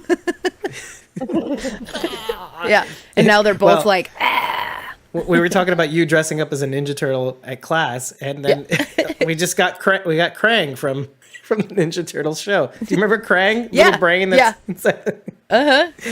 what it would look like. Mario said Gimple doesn't talk too much, but when he does, spoil stuff. Not really. I think he's usually pretty good, but he kind of built it up to be something super special and really radioactive. He spoils stuff, but you should watch everybody in the panels when they're talking. Watch his face. Watching everybody. That is so funny. Mario said, I think Julia Ormond was most pressured when... Oh, she was the... Yes! Have you ever seen an interview with Julia Ormond? Even just a little bit? When it comes to The Walking Dead World Beyond? She is paranoid. Oh my God. And Mario's just touching on that right now. So was Paola. Because Paola was like, I don't know what all I can say. Was that okay? Was what I said okay? Gimple's like... It's like a lie detector test, right? My name is Paola Lazaro. That's all I can tell you. You're good. I'm on The Walking Dead as... No, you're good. Fuck! The Super Troll Brothers ride again. Oh, let me tell you what's on the bottle. This is just for Rachel. All right, this probably get cut out. I'm kidding. Just above where it has the expiration date and all that stuff, it says RL-7343. Again, I don't know what this means. Next to the expiration date on the left, it says EST and then :15-284-EV. Don't know what it means, but it'll be in my notes. I'll share the line with you so you don't have to rewind and copy. You can just copy and paste. But I like dates. Dates are nice. They're fun. Yep. Doesn't really tell us a whole lot about where we are, just that it expires. Yeah, but the fact that we know that there's a general sense of it expiring in a time of which we are not really yet at, 2023, that's kind of cool. We might have flying cars by then. Flying cars! And The Walking Dead still has Hyundai Elantras. Or Hyundai Accents or whatever. And Frankenpintos. Oh, I love that thing. That was kind of cool, though. Elton's all screwed up. Yeah, why doesn't he decide to say goodbye to Hope or say hello to Hope? Well, why do you think that is? What is going on with him as far as that goes? Because you see him at the end grasping the Jupiter bead. This is definitely the first time he has seen Hope since she confessed what she did to Amelia, I think he's having a panic attack about facing her. Some PTSD. Yeah. Yeah, that was a very difficult time right afterwards. Like him almost like cursing his mother's name and tearing up her work. It was different when he was dealing with it on his own and Hope wasn't there and he could think it over, rationalize it. But now seeing her, it's like, whew, I thought I was okay with this, but I'm not okay with this. In what respect, though? Like, okay with Hope? Well, I don't even know if Elton can define what he's feeling right now. It's just panicky. Maybe he it's is just a little. lot. Maybe he is a little mad at her, and then but doesn't want to wanna be. Yeah. Kind of like his mom. Ooh, Yeah. mommy issues. Ooh. No, it's weird. Sometimes you don't know how you're going to react to something until it happens. I think maybe he had played up how he would respond to Hope so much, and now here's the opportunity, and he's not feeling like he thought he was going to feel when he saw her. Hell, maybe he didn't ever think he was going to see her again, too. That too. It's quite possible. Well, it's kind of like how we thought about Maggie and Negan. Maggie was okay with Negan as long as she remembered him as the sad sack, Behind bars. pretty much dead guy Yeah. and behind bars. And then she's confronted with him face to face, alive and whole and out amongst the community. And she just, boom. Yeah. Maybe the same thing is going on with Elton. As long as Hope was not where he could see her and he didn't really have to think about it and he could think about her separate from that, but now she's right there in his face and he can't get away from it. Yeah. I had an ex-girlfriend once. We would fight a lot about what would it mean to break up. And she's like, it'd be one thing if you went back to New York and I'd never have to see your face again. This is in Chicago. But it does make things easier when somebody... When they're not around. Yeah. But just to put a bow on it, it's just like, it does make sense. Like in a world so vast, without anybody really even being in it, you'd think you could be spared that. And then poor Elton, there's a lot of things going on at once. Think of it. Hope is with the very person he was told shot Percy and killed Tony. What is she doing with that person? I have all these issues with that person who just confessed to me that she killed my mother. Is the world conspiring against me? Why can't I love somebody who doesn't want to kill something else? So like this weird, There's a lot going on here for him to process. But then there's also like something that we talked about in the episode just beforehand. Having just been through the ringer with Percy, having this experience with Ash and Dev, like figuring out by way of the kids schooling Percy and Elton, I feel like this guy is rudderless. And then being told that fucking campus colony is done. Everything that he knew and loved that he can no longer even go back to is gone. And so now when this person comes out of nowhere thinking maybe I won't see her again, but now she's back, and now she's back with the person who killed Tony. I guess I get it. Yeah. It's a lot. And I like that that's authentic. And it makes Elton so singularly unique as a character. It's not like, I'm standing on principle. Oh, no, let's work within the system. No, Elton's a lot of things right now. So when Elton's having his freak out, he's like, oh God, she knows I'm here. She knows I'm here. And Asha's like, no, dude, she can't see us. But then at the end of the episode, Hope does turn around and look, expecting to see something there. I thought that was kind of weird. I thought it was too, but I think she was just looking back at Iris. I do too, but in my heart, I'm like, I remembered what Elton had said. That's where my mind went. But I think you're right. She was looking at Iris, but I went to Elton. But what do you see instead? You see Iris looking at her, waiting till she goes away, and then she kind of turns away in disgust. Because she's a bitch. Hey, okay. It just goes to like a deeper, damn, Yeah. like it's cold. Yeah. Well, it's not Iris's fault. She's just written that way. And the kid, and there's a lot. I'm not bad. I'm just drawn that way. Thank you for getting it. You know what? Sometimes with certain characters, the fact that they don't make sense to me makes me just compelled to break them apart even further. I just can't wait to see more from her in a way. I walked into this episode saying, I don't like this at all. Not as a character. I just don't like her. You don't like what she's doing. No, I don't like what she's doing at all. And yet, part of me is kind of like, well, she's going to be driving this ultimate conflict that we're going to see. It's like, why wouldn't I like her? Like, for that reason. I know a little bit where she's coming from, but then there's a whole other part of me that is like frightened of her. Like I'm a little scared of her. Not Of for her? her. I'm scared of her. She's saying things and doing things. Of how bad she's gonna fuck everything up. But what drives that? I'm worried that part of it is psychopathic. That she is a psychopath and that... She is a teenager. So yes, you are correct. She has it in her. But you see what I'm seeing, right? Percy having this crisis of conscience, being out there and knowing And him being the perfect case of being exactly that type of person and yet not being that person. Like, he is the perfectly suitable to be exactly what Iris is, and yet Iris is that person for some reason. Behind walls, she became that person. I was also a little surprised that during Percy and Iris's conversation, when he was talking about, killing the walkers is nothing, but killing a person, oh God, and he's like having this moral dilemma. I was a little surprised Iris didn't fess up to what she did to Percy, at least. Like, tell him that she killed the CRM soldier. Because if you didn't have a conscience, like a psychopath, or maybe she knows the rules now, I don't feel anything about this, because she says this to Felix openly. She says, I felt nothing. Like, I felt like I would feel bad if I didn't kill more of them. Okay, Maggie. But then going back, maybe she knows the rules enough to know, like, I want him to like me. Yeah. Because they do end up kissing in this episode. So maybe, I don't, and maybe, maybe she feels like she needs to be that badass. Maybe she is embracing that side of Percy that, he gets what I'm doing, right? And yet he doesn't want any part of it. Yeah. By the end of it, he's revolted by it because of his own experience in this episode. So I like the irony of this. I don't know. I think I'm overthinking this. But I also see Percy, playing hard to get. It's typical of a girl to want what she can't have. So she kisses him. He walks away. It's just going to make her want him more. Oh, for sure. But I don't know if Percy's doing intentional. I guess we'll have to see. Yeah, that's the thing. I don't know yet if it's intentional. You're making a good point. You're making a good point. Watch and wait, but yeah, it would be cooler. It would make more narrative sense if he was having this crisis of conscience and being like, "Oh, you've gone too far," kind of thing, Like, of all people, he's saying you've gone too far. Well, him having to be told to not go too far in last season. If nothing happened between Percy and Iris, if Percy was like, nuh-uh, back off, I would almost like him more. Your step. Yeah. I could see it going, well, but he kind of did. Yeah. He kind of did, because they made out a little, and he was like, I got you. I'll see you later. You had garlic for dinner, didn't you? Oh, God. Did an angel get its wings? Yeah, and a little part of me was like, yeah.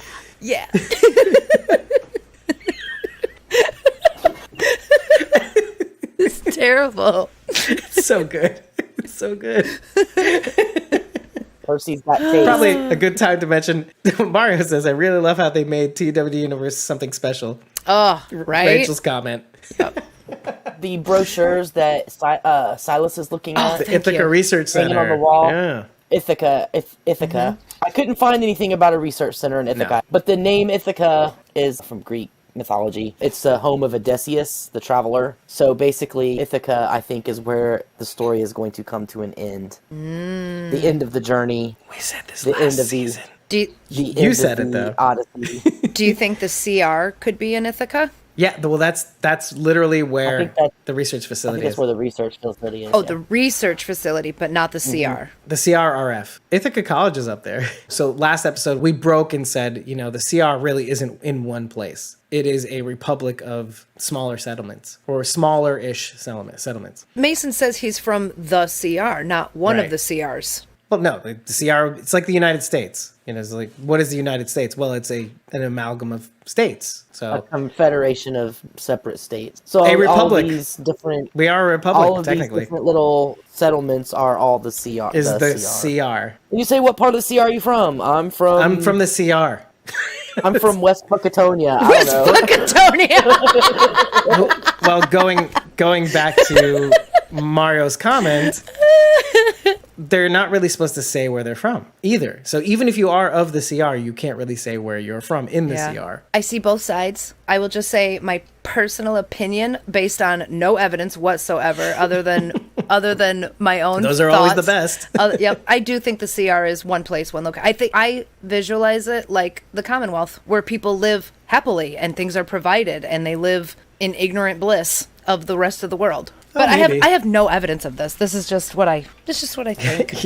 little do we know, they'll probably never get into it. Yeah, right. We'll never find out. God damn it. Although Elizabeth's apartment, wherever we saw her, that was a pretty big place. Yeah, Philadelphia is generally, I think, what people thought. Some people say Ohio. Not sure. Oh, Commonwealth, I believe, is in Ohio. Philadelphia is where they said the skyline of the Rick, when they showed the Rick movie fucking trailer or whatever, it had the skyline. everybody was saying that was Philadelphia. So Yeah. maybe it is Philadelphia. If the Commonwealth is in fact in Ohio and the CRM is in Philadelphia. Philadelphia, okay, Yeah. how the hell do they not know about each other?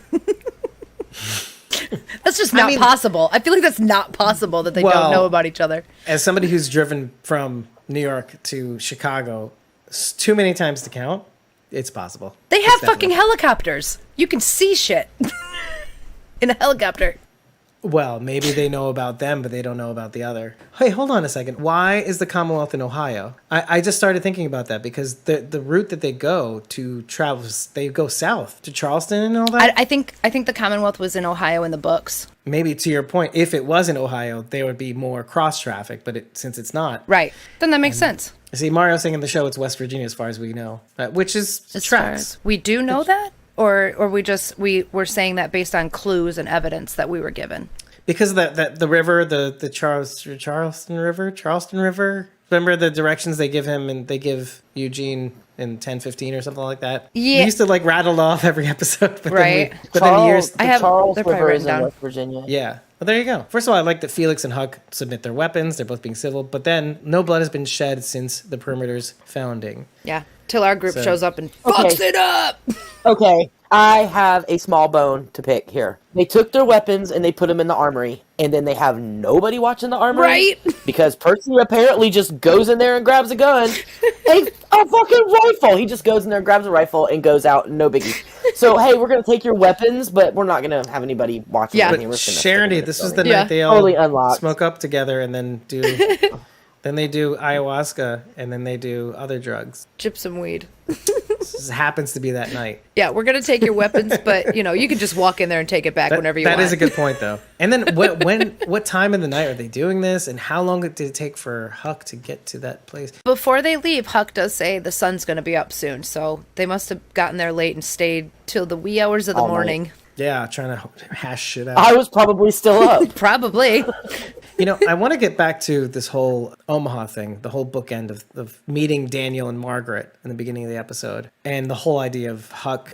My mom has to be telling me the truth, otherwise, what have I done? Mm-hmm. Because one of the things that we may have theorized, this along with Sharondy's theory about what Omaha had in its walls, which is possibly nuclear silos, is that it's possible that Huck gave the CR all the intel they needed to take it down. And if Huck realizes this... Oh, yeah. And she's starting to have a change of heart. And in the next episode, there's going to be some conflict, too. She's going to be in Kublick's office with a safe and all this stuff. And then Corporal Pierce is going to catch her in the act or something like that. Mm-hmm. So with all of this front-loaded knowledge, and her obviously digging to find out the truth, I mean, this is going to be like, she's going to be the Dennis in the situation and needs saving. Maybe Dennis will save her this time. I'm hoping so. Yeah. But of course, if he does, that'll be the end of Agent Dennis. Oh, no. This is like a meal all over again. I'm just kidding. Because that old couple kind of really humanizes, because remember, one of the things that we say sometimes is it's hard to believe it until you see it. And then when you see this couple, it's like, oh, I'm responsible for them going away. Those people that saved me. And so how does someone like Huck wrap their mind around that? There were survivors, though. I'm not saying they survived, but there were survivors because Huck asks Elizabeth about them. But maybe she's assuming... She said something about... somebody told her there was... I don't remember the exact wording. Or EK's lying. She did. She asked about survivors, and she was like, can I talk to them? And Elizabeth was like, you just got back what you lost. Mm-hmm. And then Huck was like, not as a CR soldier, but as a daughter. And Elizabeth just lost her shit then and told her to shut up.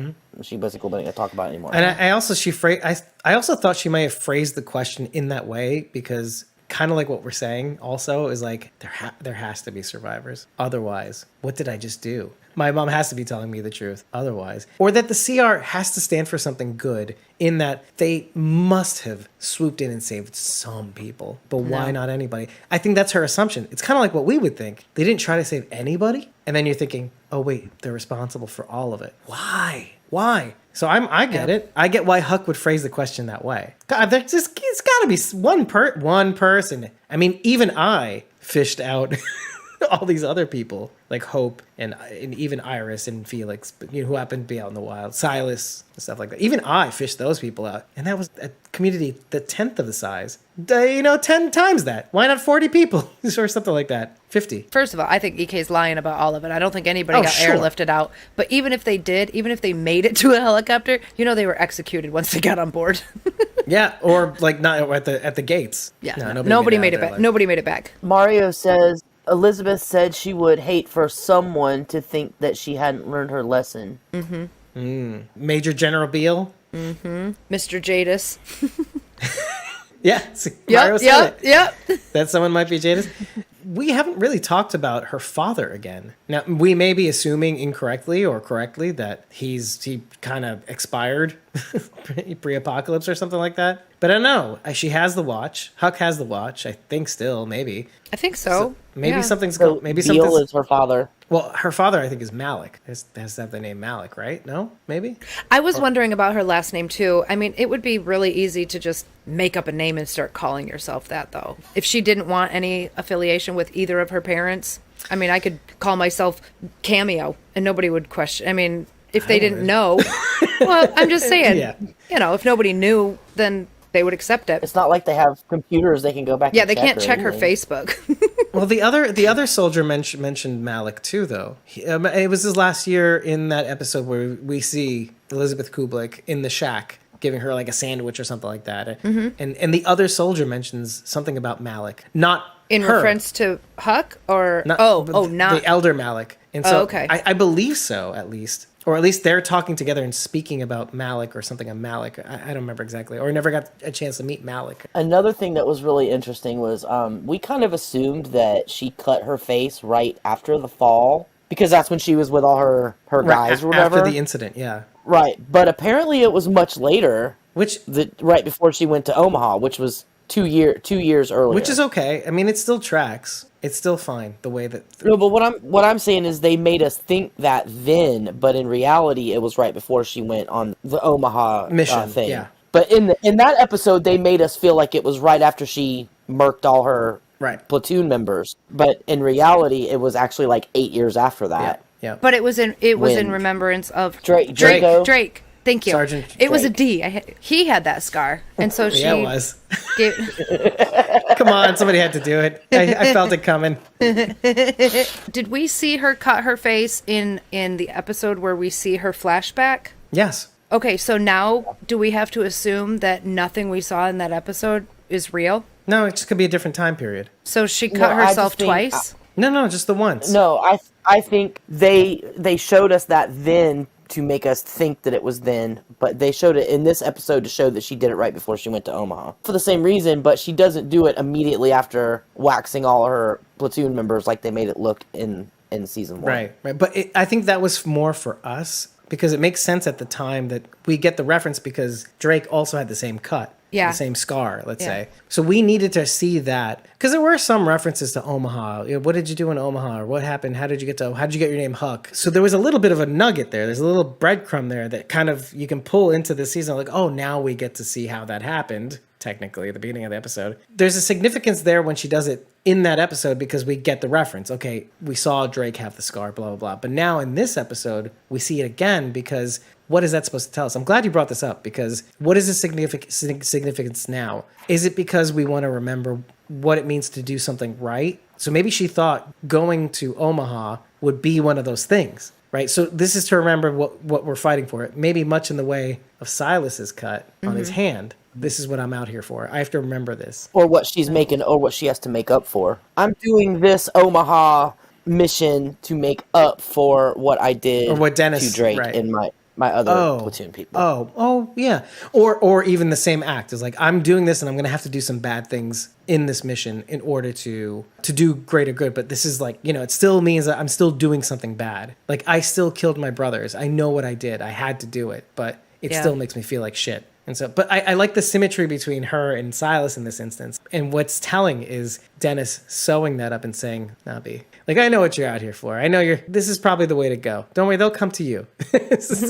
Relax. And that's nice. It's nice to be taken care of. And okay, take that symmetry a little further. Where is Huck's Dennis in all this? I mean, literally. And they're married, by the way, too. I saw the wedding rings and the wedding photo in their military garb in the last episode. We didn't mention this last time, but they are married. So So that's where Mallick comes from. Dennis Mallick? No, but her father is Mallick, isn't it? No, I think it's her father's Mallick. But who knows? Who knows? I hope so. Sharon and I had talked about that before too. I was wondering if she was married or if he was married before, or I saw the picture that you were talking about, but it didn't strike me as a wedding photo, to be honest. It was a wedding photo. What makes you so sure? Because they were in their... There was no officiant. I just saw them in their CRM garb and I thought that how twisted it was. Because, I mean, military wedding, you're in your formal military duds. Yeah, but there'd also still be an officiant there to perform the ceremony. Yes? That's true, but not all the wedding photos are going to have the officiant in it. And also, you would be in your dress. You would be in your dress. Yeah, the dress uniforms are black your too. Dress uniform. So right. But they had like the little cap on, not like a military hat. They had like a cap. Oh, not that. Right. It's a different helmet. But they had to kiss somehow, you know? The glittery helmet. That's the fancy one. Right. The ones that glisten in the sun, right. When I noticed Agent Dennis had a wedding ring on, I was thinking about that too. I even asked Sharon So maybe it is about Mallick. Maybe it is Mallick. I got one too. Yeah, I got one too. But I feel like man. But I feel like they did say Kubrick said Mallick in the context of her father. You know what though? I'm glad this is all on the table because maybe there'll be a little bit more resolution to this. Of course, Drake called her Mallick before she waxed everybody. So, Done. Yeah. Yep. Done. Unless it wasn't real, right, Rachel? Fuck that. That might not have been real. No. I don't accept it. I don't accept it. I'm definitely gonna go back and watch because now I can't stop thinking about anything else. But the scene we see in Huck's flashback episode is exactly the scene we see in this episode. I don't know if she's Different wearing angle. the same clothes too. Right. That's what I thought she was wearing a uniform when we saw her in the flashback episode. Because that's a big mistake.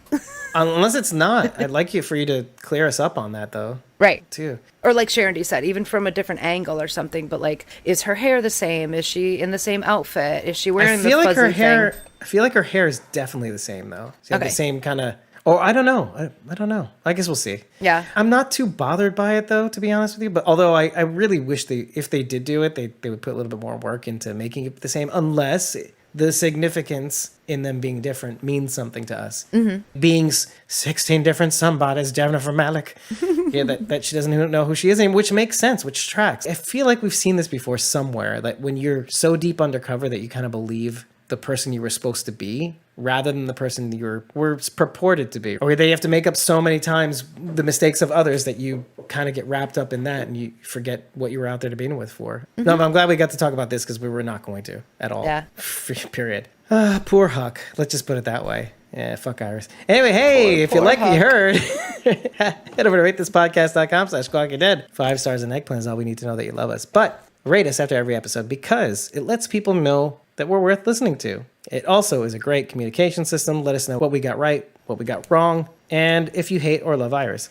And if you really like what we're doing and you want to kind of be ahead of the curve like Mario is in the chat right now, give us some really, really good nuggets to play with. Heck yeah. Head over to ko-fi.com/squawkingdead and just follow us. You don't have to buy us a coffee. You don't have to join a membership tier. Just follow us. When you see something you like, you can pounce on it by tipping us and getting 30 days of supported back content, or you can join a membership tier for as little as $1 a month. Can you believe it? It's not even about the money, folks. It really, really isn't. It's about building a family. It tells us that we're worth something. $1 a month. It's a little bit about keeping the lights on, but mostly family. It is a little bit. But mostly, okay, I can spare whatever it is to keep the lights on. But really, I've learned over the 2 years that we've been doing this, that I have no illusions that that the money that you give us is going to help us keep the podcast afloat. I have no illusions about that. But what I do know is that it tells us that you're invested. And sometimes it's a beacon, one could say. In that, it really does show us that keep going. So we like what you're doing. Thank you for telling us that. And so without further ado, I've been your host, David Cameo, and I've been joined by Cosmo Zena, Rachel Bird, and Charity, a.k.a. Blaze Gardner, and Mario the Third in the chat. Mario! Oh, and he just said, "You guys deserve more attention." Well, you know, Aw, thank you. there are ways to do that don't cost any money. Anyway, so thank you, Mario. Thank you, audience. We'll be back very soon, probably, to talk about another episode in the Walking Dead universe. Take care and good night. I don't See know you what guys episode tomorrow. is. 161? 160? June episode next. Yeah. Oh, holla back at your boy. So Charity's not going to have anything to say. Silent. I really hate June. Uh-oh. Bye-bye. That was it. That's how we ended it. The episode where Charity hates June. You know, Imagine. I thought this was going to be the episode where Rachel hated Iris too, but I think I hated her more last episode than I did this one.